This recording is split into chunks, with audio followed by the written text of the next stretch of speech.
کبھی سوچا ہے کہ کوئی مقدس کتاب صرف عقیدے کی بات کرنے کے بجائے ایک پوری سوسائٹی کا آئین کیسے بن سکتی ہے؟ آج ہم قرآن کے دوسرے حصے میں چھپے اسی سماجی خاکے کو سمجھنے نکلے ہیں۔ تو سب سے بڑا سوال یہی ہے کہ محض ایک مشترکہ عقیدے کو ایک چلتی پھرتی کام کرتی ہوئی سوسائٹی میں کیسے بدلا جائے، اور قرآن کا یہ حصہ دراصل اسی بڑے سوال کا ایک بہت تفصیلی جواب دیتا ہے۔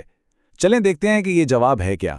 یہاں سے ایک بہت بڑا شفٹ آتا ہے۔ اب بات صرف ایک فرد کے ایمان کی نہیں رہی، بلکہ فوکس اس پر چلا جاتا ہے کہ ایک اجتماعی برادری یعنی امت کی عملی بنیادیں کیسے رکھی جائیں۔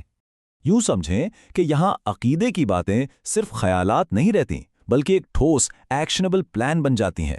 یہ ایک ایسا بلو پرنٹ ہے جو ایک نئی قوم کی پہچان، اس کی اندرونی مضبوطی اور اس کے نظام حکومت کا پورا ڈھانچہ بتاتا ہے۔ تو کوئی بھی کمیونٹی بنانے کے لیے سب سے ضروری چیز کیا ہے؟ ایک الگ پہچان، ایک یونیک آئیڈینٹی، اور قرآن میں یہ مقصد ایک بہت بڑے علامتی ایکشن کے ذریعے حاصل کیا گیا۔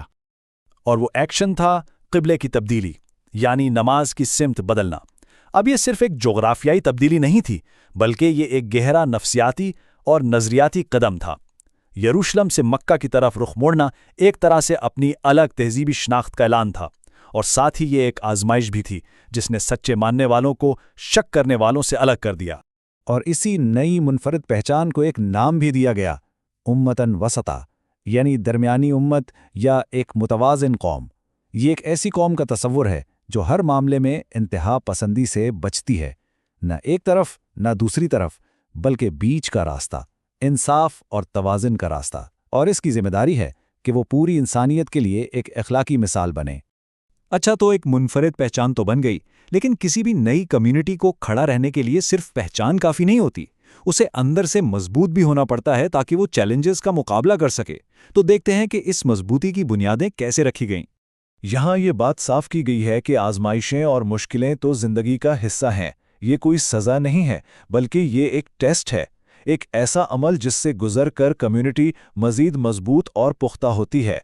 تو پھر ان مشکلات کا سامنا کیسے کیا جائے؟ اس کے لیے ایک پورا فریم ورک دیا گیا ہے۔ پہلا قدم یہ مان لیں کہ خوف، بھوک اور نقصان جیسی آزمائشیں ایک امتحان ہیں۔ دوسرا، صبر کو اپنی ڈھال بنا لیں۔ تیسرا، نماز کے ذریعے روحانی طاقت حاصل کریں۔ اور آخر میں اس یقین کو دل میں بٹھا لیں کہ ہم اللہ ہی کے ہیں اور اسی کی طرف لوٹ کر جانا ہے۔ یہ پورا فریم ورک اندرونی ہمت پیدا کرتا ہے۔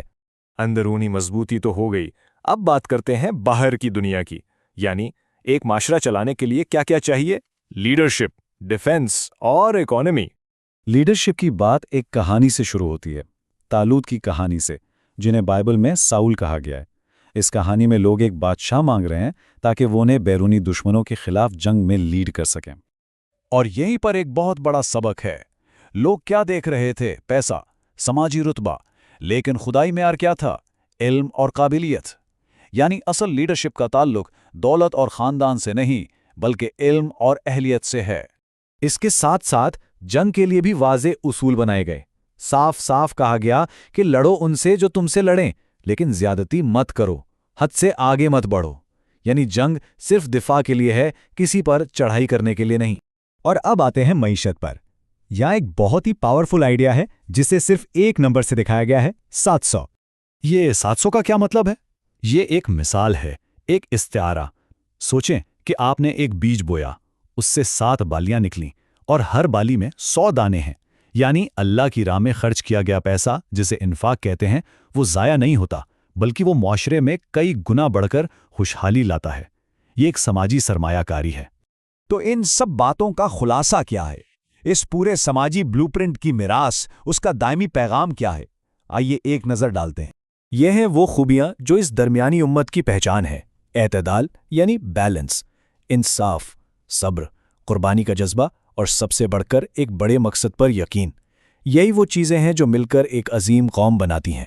تو آخر میں ایک سوال رہ جاتا ہے، آج کی دنیا جو ہر طرح کی انتہاؤں سے بھری پڑی ہے، اس میں ایک متوازن کمیونٹی کا یہ آئیڈیا ہمارے لیے کیا معنی رکھتا ہے؟ یہ ایک ایسا سوال ہے جو 1400 سال پرانے اس خاکے کو آج کے چیلنجز سے جوڑتا ہے اور ہمیں سوچنے پر مجبور کرتا ہے۔